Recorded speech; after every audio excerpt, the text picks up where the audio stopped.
तव्हांखे तोशाखाना रेफरेंस जे हवाले सां ॾींदासीं। इलेक्शन कमीशन इमरान ख़ान खे नाअहल करार ॾियण बाबति तफ़सीली फ़ैसिलो जारी करे छॾियो आहे। बिल्कुलु नाज़रीन, नवां सां शेयर कयूं त chief election commissioner Sikandar Sultan Raja 36 सुफ़नि ते ॿधल फ़ैसिलो जारी करे छॾियो आहे। अव्हांखे तोशाखाना रेफरेंस बाबति ॿुधायूं त इलेक्शन कमीशन इमरान ख़ान खे नाअहल करार ॾियण बाबति तफ़सीली फ़ैसिलो जारी करे छॾियो आहे। Chief election commissioner Sikandar Sultan Raja 36 सिफ़नि ते ॿधल फ़ैसिलो जारी कयो आहे। तोशाखाना रेफरेंस जे हवाले सां अव्हांखे अपडेट कयूं पिया। इलेक्शन कमीशन इमरान ख़ान खे नाअहल करार ॾियण बाबति तफ़सीली फ़ैसिलो जारी करे छॾियो आहे। बिल्कुलु नाज़रीन, अव्हांखे ॿुधायूं त chief election commissioner Sikandar Sultan Raja 36 सुफ़नि ते ॿधल फ़ैसिलो जारी कयो आहे। अव्हांखे तोशाखाना रेफरेंस बाबति अपडेट कयूं त इलेक्शन कमीशन इमरान ख़ान खे नाअहल करार ॾियण बाबति तफ़सीली फ़ैसिलो जारी करे छॾियो आहे। इन हवाले सां वधीक तफ़सीलनि लाइ असां लाइन ते मौजूद आहे इस्लामाबाद मां KT न्यूज़ जो रिपोर्टर इब्राहिम कुंबर। जी इब्राहिम, तफ़सीलनि खां आगाह कजो। जी इब्राहिम कुंबर, अपडेट्स कजो। नाज़रीन, असांजो राब्तो कटिजी वियो आहे। हिकु भेरो ॿीहर असां राब्तो करण जी कोशिशि कंदासीं। अव्हांखे तोशाखाना रेफरेंस बाबति ॿुधायूं त इलेक्शन कमीशन इमरान ख़ान खे नाअहल करार ॾियण बाबति तफ़सीली फ़ैसिलो जारी करे छॾियो आहे। Chief election commissioner Sikandar Sultan Raja 36 सुफ़नि ते ॿधल फ़ैसिलो जारी कयो आहे।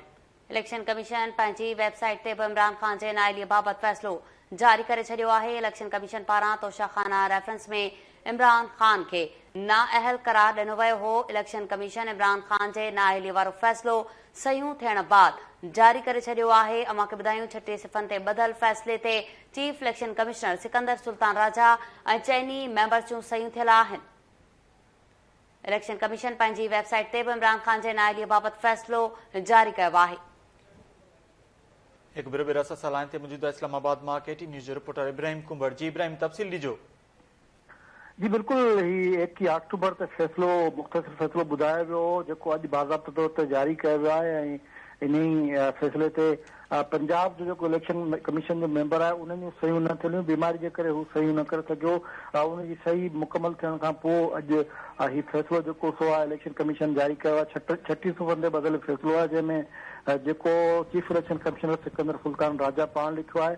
हिन फ़ैसिले में इमरान ख़ान खे मिलियल तोहफ़ा ऐं उन ई जी जेको रक़म आहे उन जा समूरा तफ़सील मौजूदु आहिनि।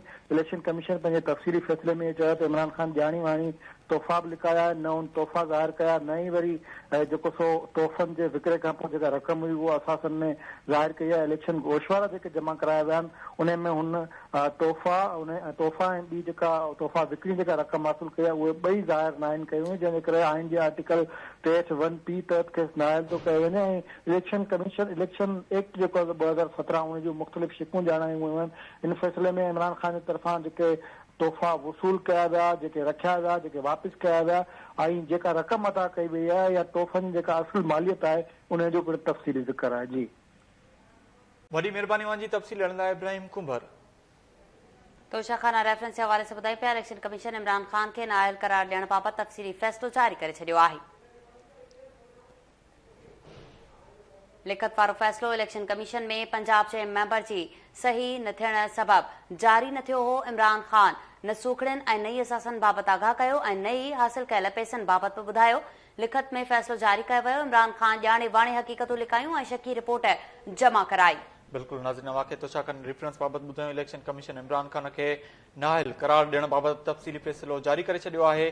Chief election commissioner Sikandar Sultan Raja 36 सुफ़नि ते ॿधल फ़ैसिलो जारी कयो आहे। इलेक्शन कमीशन पंहिंजी वेबसाइट ते बि इमरान ख़ान जी नाअहली बाबति फ़ैसिलो जारी करे छॾियो आहे।